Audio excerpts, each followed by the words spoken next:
What happens when a fish swims in waters with pharmaceutical residues? How do hormone residues affect a frog? And how does the water affect us if such substances are found in it?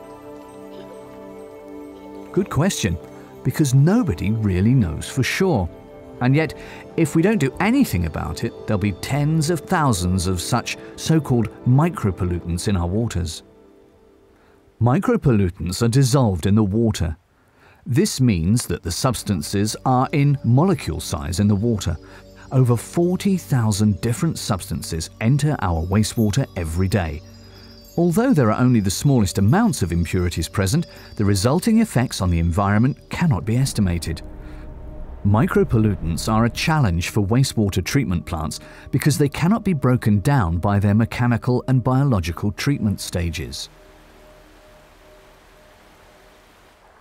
In 2016, the sewage treatment plants in Switzerland were legally required to install special purification stages.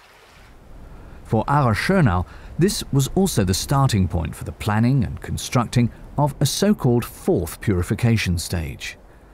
Between 2017 and 19, a new state-of-the-art purification stage was installed next to the existing tanks and at the southern end of the plant, which is able to remove the majority of the micropollutants from the wastewater. The organisation running this plant opted for a newly developed cleaning process, which was first installed at Schönau, in which powdered activated carbon was used.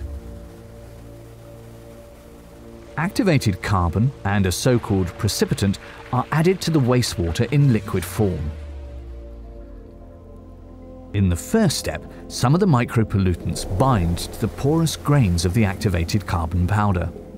The particles are so porous that they have a gigantic surface. 1 gram of activated carbon has a surface area of more than 1,000 square meters.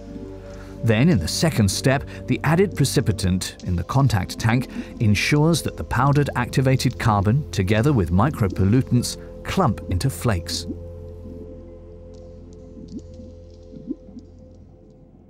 Before the wastewater leaves the treatment plant, the flocculated carbon particles with the bound micropollutants are removed from the wastewater in the sand filtration.